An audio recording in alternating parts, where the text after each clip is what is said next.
Посред ярък слънчев ден, цветът на небето обикновено е нюанс на синьо. Защо син, а не друг цвят? Всичко се дължи на това как слънчевата светлина достига до Земята. Синият цвят на небето се дължи на явление, наречено разсейване на Рейли, на името на учения Лорд Райли, който го обяснява.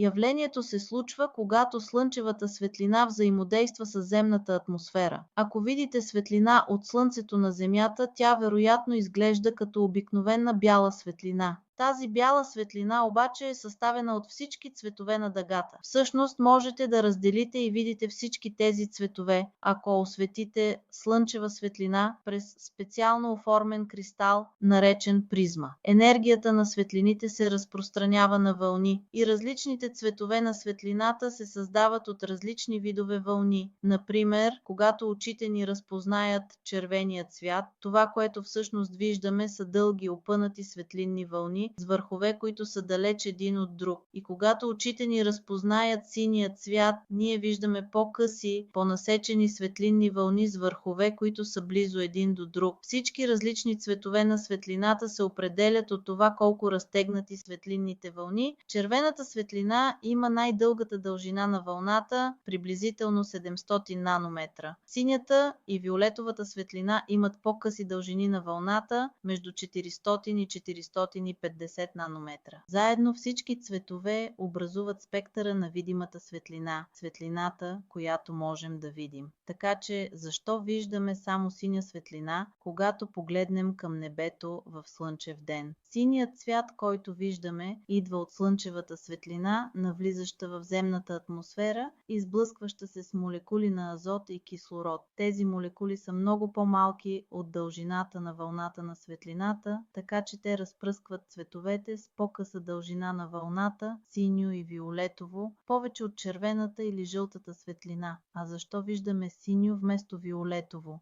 Виолетовата светлина всъщност се разпръсква повече от синята светлина, но очите ни са по-чувствителни към синьото. Слънцето също излъчва по-малко виолетова светлина от синята светлина. В резултат на това възприемаме небето като синьо, вместо като виолетово. Така че, когато видим синьо небе, ние наистина виждаме всички тези сини светлинни вълни, разпръснати в нашата атмосфера. Но защо небето е с различен цвят при залез? Когато слънцето става по-ниско в небето, неговата светлина преминава през повече от атмосферата, за да достигне до нас. Така че дори повече от синята светлина се разпръсква преди да стигне до нас. Това позволява на повече от оранжевата и жълтата светлина да премине направо през атмосферата и директно до очите ни. Ако обаче цялото небе свети в червено, това може да се дължи на частици прах, замърсяване или дим във въздуха. Тези частици също разпръскват много синя светлина, което може да доведе до много червено небе. Затова като цяло синьото небе през слънчев ден е добра новина.